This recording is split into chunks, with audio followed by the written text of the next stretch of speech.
Hi, I'm Cindy Rhodes, and welcome to Sidewalks, the Entertainment Project. You know, Pixar and Disney have made some amazing films over the years, and I think we've got another hit on our hands. I'm, of course, talking about the feature animated film Wall-E. And I'm sitting here with Andrew Stanton, who is the writer and director of the film, as well as an Academy Award-winning winner. I guess so. Wow, yeah. How exciting. It is exciting. I don't get to say that often. You know, I bet you don't. So I have to tell you how much I enjoyed Wall-E. I'm so glad. It was such an amazing film. It's different, but I think it's different in a good way. You know, I go to the movies to be surprised, but hopefully just as fulfilled as I was at the last movie I loved, and that's the goal for us, is that you're as fulfilled. So tell our viewers a little bit about the film. Well, simply put, it's about the last robot on Earth who finds himself doing the same thing forever, for literally hundreds of years, and he's finally asking the question, there's got to be more to life than what I'm doing.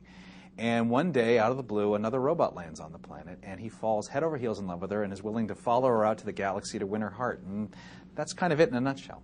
So where did the idea of this film project come from? Well, it had a long time to sort of simmer on the stove, is the way that I like to put it. Those are the best kind, aren't they?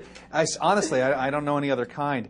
The idea of the character, of just honestly the phrase, the last robot on Earth, came from a lunch we had in '94 while we were still working on Toy Story. We honestly were trying to come up with our next movie, and most of that conversation turned into A Bug's Life, which was our second film. But we had that little phrase, and it just kind of stood out there for a long time, and we always knew we'd love the idea of it trying to be told almost like, for lack of a better term, R2-D2 the movie.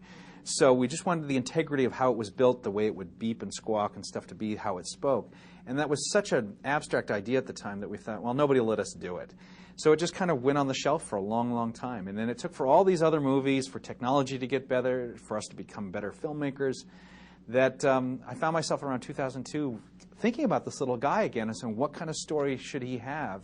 And then I couldn't stop thinking about it. By the time I finished Nemo, I was fully writing on Wall-E, and I knew that's what I wanted to do next. So it had, over 10 years, over 10 years. Well, one of the things that I think is kind of interesting about this film is how the characters really convey emotion and story without using a lot of dialogue. Or what I would say unconventional dialogue. They speak all the time, because I knew I needed somebody as smart as Ben Burt, who did the sound for R2-D2 and all the other Star Wars sounds. That's the coolest thing. It's the coolest thing. And also, he's really a master at that stuff.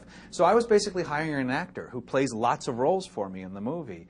And I think that's one of the secret weapons that's working for all these characters. It's not silent or anything. And I think you don't have any difficulty following them. And I think it's actually part of their charm. And frankly, animators love bringing inanimate objects to life. It's just built into our DNA. It's the way we like to look at things and play with things. So to suddenly have the chance to make a robot fall in love with another robot and have this relationship, everybody just jumped at the chance to do it. Well, and another thing about this film that I was such a huge fan of is the music.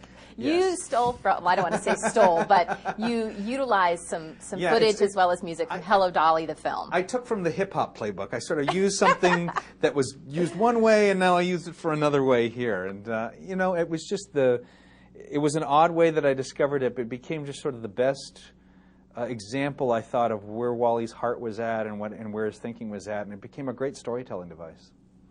If viewers are going to go see this film, what do you hope that they actually take away when they walk out? Well, it's going to sound sort of pat, but it's true. We just want you to have been caught up for an hour and a half and forget where you are and just be seduced by the story and the characters, and suddenly the lights come up. I mean, that's the biggest thing that we want. I mean, when I go to a movie, the one rule I have is just please make me care. Just make me care about what I'm watching and just get sort of swept away. And that just so rarely happens. And it's done through humor, it's done through action, it's done through emotion, it's done through all these things. And so hopefully that's what we've done with Wall-E. So are we going to get to see more stories come out of Wall-E? Maybe. You never know. I mean, to be honest, hope so. It takes 4 years to make these movies. It's like going to high school. So it's like you're kind of done. You're ready for graduation after 4 years. So for me personally, I got to do something else for a while. So what makes Pixar and Disney so good at what they do?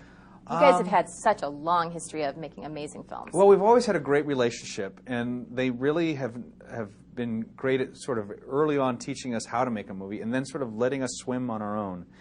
And I honestly think we've just fell into the right kind of people. And honestly, for me, Pixar, when I think about it, isn't a place or a process. It's a group of people, and it's like a band. It's just a great group of people that when we get together, we really come out with something that's greater than the sum of all its parts. And it's just one of those things we just take advantage of and try to protect. And part of being up in the Bay Area and just away from all the other movie making really helps. It really helps us sort of forget why we're doing it other than just for the love of making movies. Right. Andrew, it was such a pleasure to have you on Sidewalks today. Best of luck. Oh, thank you very much. It was nice talking to you. Good talking with you.